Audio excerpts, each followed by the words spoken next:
నామమున ప్రార్థించి అడిగి వేడుకుంటున్నాము తండ్రి. ఆమేన్. ప్రియమైన దేవుని సంగమా, యోబు అనగా దేవుని తట్టు తిరుగువాడని అనే అర్థం మనం చూస్తూ ఉన్నాం. మట్టుకు మొదటి అధ్యాయం మొదటి వచనం నుంచి నేను చదువుతాను చూడండి. ఊజు దేశమందు యోబు అని ఒక మనుష్యుడుండెను. అతడు యథార్థవర్తనుడును, న్యాయవంతుడునై దేవుని యందు భయభక్తులు కలిగి చెడుతనము విసర్జించినవాడు. అతనికి 7 కుమారులను 3 కుమార్తెలను కలిగిరి. అతనికి 7,000 గొర్రెలను, 3,000 ఒంటెలను, 500 జతల ఎడ్లను, 500 ఆడు గాడిదలను కలిగి బహుమంది పనివారు అతనికి ఆస్తిగా నుండెను కనుక తూర్పు దిక్కున జనులందరిలో అతడే గొప్పవాడుగా ఉండెను.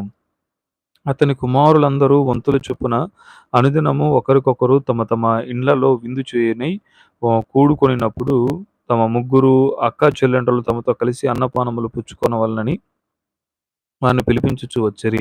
వారి వారి విందు దినములు పూర్తి కాగా యోబు తన కుమారుల పాపము చేసి తమ హృదయములలో దేవుని దూషించురేమో అని వారిని పిలిపించి వారిని పవిత్రపరచి అరుణోదయము లేచి వారితో ఒక్కొక్కరి నిమిత్తమై దహన బలులను అర్పించుచు వచ్చెను. యోబు నిత్యము అలాగు చేయుచుండెను. దేవదూతలు యెహోవా సన్నిధిని నిలుచుటకై వచ్చిన దినమొకటి తటస్థించెను. ఆ దినమున అపవాది యగువాడు యెహోవా నీవు ఎక్కడ నుండి వచ్చితివని వారిని అడుగ్గా అపవాది భూమి మీద ఇటు అటు చురుగులాడుచు అందులో సంచరించుచు వచ్చితినని యెహోవాకు ప్రత్యుత్తరం ఇచ్చెను. అందుకు యెహోవా నీవు నా సేవకుడైన యోబు సంగతి ఆలోచించితివా?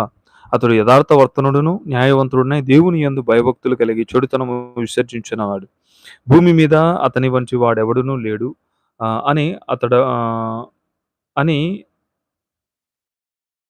అడుగగా అపవాది యోబు ఊరకయే దేవుని యందు భయభక్తులు గలవాడాయన నీవు అతనికిని అతని ఇంటి వారికిని అతని కలిగిన సమస్తమును చుట్టూ కంచె వేసితివి కదా. నీవు అతని చేతి పనిని దీవించుచుండుట చేత అతని ఆస్తి దేశములో బహుగా విస్తరించి ఉన్నది. ఆయనను నీవిప్పుడు నీ చెయ్యి చాపి అతన్ని కలిసి అతనికి కలిగిన సమస్తమును మొత్తిన ఎడల అతడు నీ ముఖము ఎదుటనే అనగా యెహోవా ఇదిగో అతనికి కలిగిన సమస్తమును నీ వశము ఉన్నది, అతనికి మాత్రము ఏ హానియు చేయకూడదు. 11వ వచనం. అయినను నీవు ఇప్పుడు నీ చేయి చాపి అతనికి కలిగిన సమస్తమును మొత్తిన ఎడల అతడు నీ ముఖము ఎదుటనే దూషించి నిన్ను విడిచిపోవును అని యెహోవాతో అనగా యెహోవా ఇదిగో అతనికి కలిగిన సమస్తము నీ వశము ఉన్నది, అతనికి మాత్రము ఏ హానియు చేయకూడదని అపవాదికి సెలవీయగా వాడు యెహోవా సన్నిధిన బయలు వెళ్ళెను.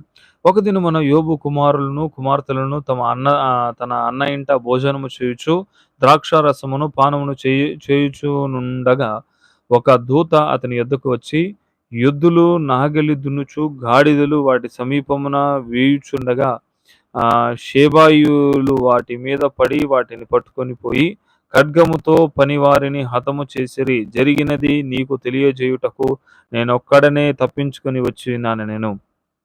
అతడు ఇంకా మాటలాడుచుండగా మరియొకడు వచ్చి దేవుడు అగ్ని కాశము నుండి పడి గొర్రెలను పనివానిని రగులబెట్టి కాల్చివేసెను.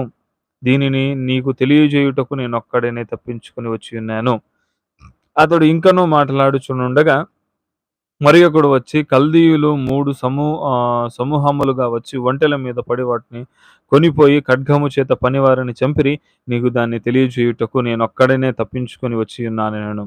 అతడు మాటలాడుచుండగా వేరొకడు వచ్చి నీ కుమారులు నీ కుమార్తెలను తమ అన్న ఇంట భోజనము చేయుచు ద్రాక్షారస పానము చేయుచుండగా గొప్ప సుడిగాలి అరణ్య మార్గముగా వచ్చి ఆ ఇంటి 4 మూలలను కొట్టగా అది యవ్వనుల మీద పడినందున వారు చనిపోయిరి. దానిని నీకు తెలియజేయుటకు నేనొక్కడనే తప్పించుకొని వచ్చితినెను. అప్పుడు యోబు లేచి తన పై వస్త్రమును చింపుకొని తల వెంట్రుకలను గొరిగించుకొని నేల మీద సాష్టాంగపడి నమస్కారము చేసి ఇట్లనెను, నేను నా తల్లి గర్భము నుండి దిగంబరనై అక్కడికి తిరిగి వెళ్ళుదును. యెహోవా ఇచ్చెను, యెహోవా తీసుకొని పోయెను. యెహోవా నామమున స్తుతి కలుగును గాక. ఈ సంగతులలో ఏ విషయమందును యోబు ఏ పాపము చేయలేదు, దేవుడు అన్యాయము చేసెనని చెప్పలేదు. ప్రియమైన దేవుని జనాంగమా, ఈ ఉదయకాలంలో మనం ఈ మాటలను చూస్తూ